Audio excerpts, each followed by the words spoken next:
আপনারা অনেকে যারা শাহ আব্দুল সামাদ ল্যাংটা বাবার মাজারে আসতে চান, কিন্তু রাস্তা চিনেন না বলে শাহ আব্দুল সামাদ ল্যাংটা বাবার মাজারে আপনারা আসতে পারেন না।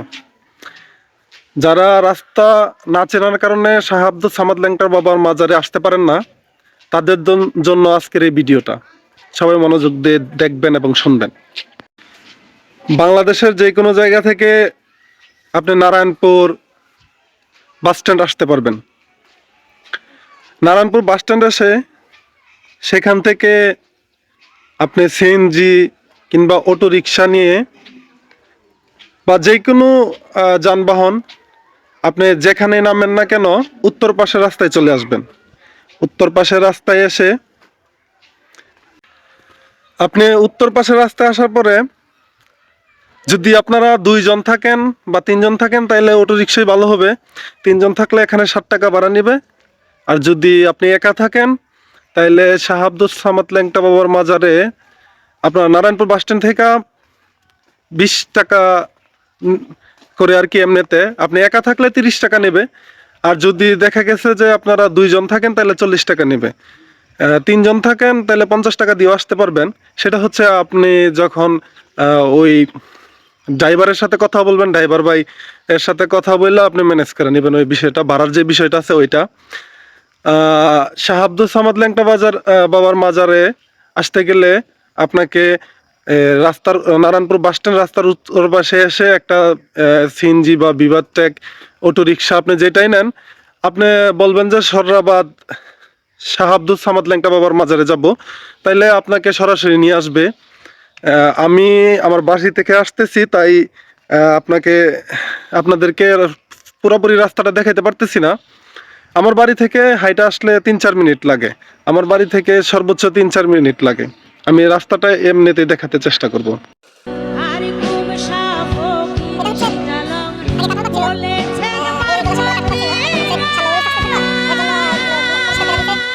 যে পাগলাদের আস্তানা থাকে, ওই যে দেখতেছেন ওই যে জায়গাটা, ওই খালি জায়গাটার মধ্যে পাগলাদের আস্তানা থাকে। এখানে পাগলারা বসে। এখন আগের মতো মাজারের সাইডে, আগে মাজারের সাইডে দিত মানে মাজারের সাইডে দিত বলতে গেলে দেখা গেছে মাজারের পাশাপাশি পাগলাদের আস্তানা দিত। কিন্তু পাগলারা খুব বেশি নোংরা করে ফেলে, এর জন্য মাজারের সাইডে বেরোতে দেয় না। আরেকটা কথা হলো যে সব মাজারে কিন্তু চুরবাটপাট আছে। এই মাজারেও কিন্তু চুরবাটপাট আছে। অতএব আপনারা আপনাদের মোবাইল, মানি ব্যাগ ইত্যাদি ইত্যাদি আপনাদের সাবধানে রাখতে হবে। প্রত্যেকটা মাজারে কিন্তু চুরবাটপাট আছে। আমরা মাজারের গেটে চলে আসছি অলরেডি। এটা হচ্ছে শাহ আব্দুল সামাদ ল্যাংটা বাবার মাজারের মেন গেট। আমরা মাজারের মেন গেটের ভিতর দিয়ে মাজারের দিকে চলে যাচ্ছি। হ্যাঁ, আরেকটা কথা, আপনি যদি উরুসে আসতে চান তাহলে কিন্তু এরকম প্রাইভেট কার নিয়ে আসতে পারবেন না।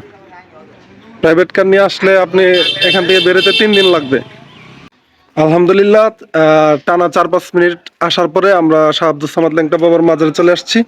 এটা আমার পিছনে হচ্ছে বাবার রওজা, এটা হচ্ছে শাহ আব্দুল সামাদ ল্যাংটা বাবার মাজার। সম্পূর্ণ মাজারটা হচ্ছে এটা। মাজারের সামনে একটা শাপলা আছে অনেক সুন্দর। এখানে দেখা গেছে যে উরুস চলাকালীন সময় পানি ছাইড়া দেওয়া হয়। ওই যে ওইটা হচ্ছে বাবার রওজা, এটা হচ্ছে মাজারের এরিয়া।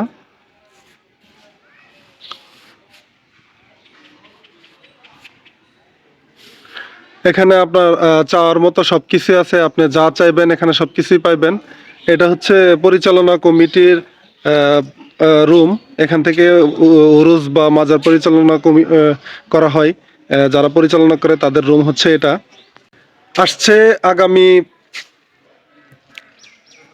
25, 26 ও 27 তারিখ ডিসেম্বর মাসের, এবং বাংলা হচ্ছে 10, 11, 12।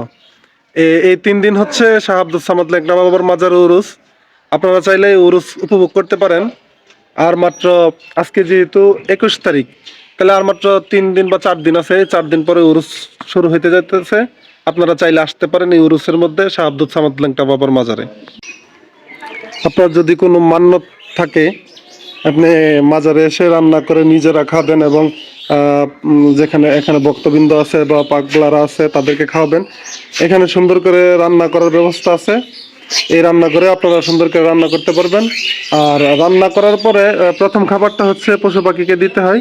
এই যে দেখতেছেন পাখিরা খাইতেছে। এখানে হচ্ছে রান্না করে প্রথম খাবারটা দিতে হয়, দেওয়ার পরে পশু পাখিরা খাবে। এদিকে দেখা যাইতেছে রাস্তা আছে, পিছন দিক দিয়ে অনেক জায়গা আছে, যদিও জায়গা আছে ওইদিকে আমি যাইতে চাইতেছি না।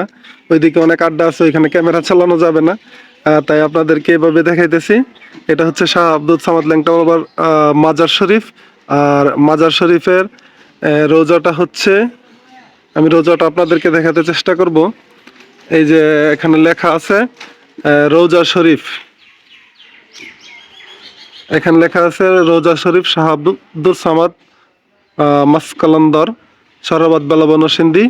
মাজার স্থাপিত হচ্ছে 11ই পোস্ট 1381 বাংলা, অর্থাৎ 1381 বাংলাতে এই মাজারটা স্থাপিত। এই মাজারটা আমাদের জন্মের আগে স্থাপিত করা হয়েছিল।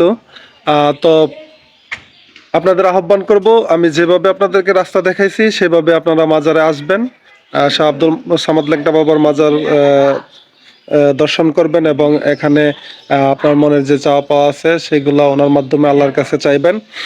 আশা করি আল্লাহ আপনার মনের আশা পূরণ করবে ইনশাল্লাহ। তো সবাই ভালো থাকবেন, ধন্যবাদ সবাইকে, আসসালামু আলাইকুম।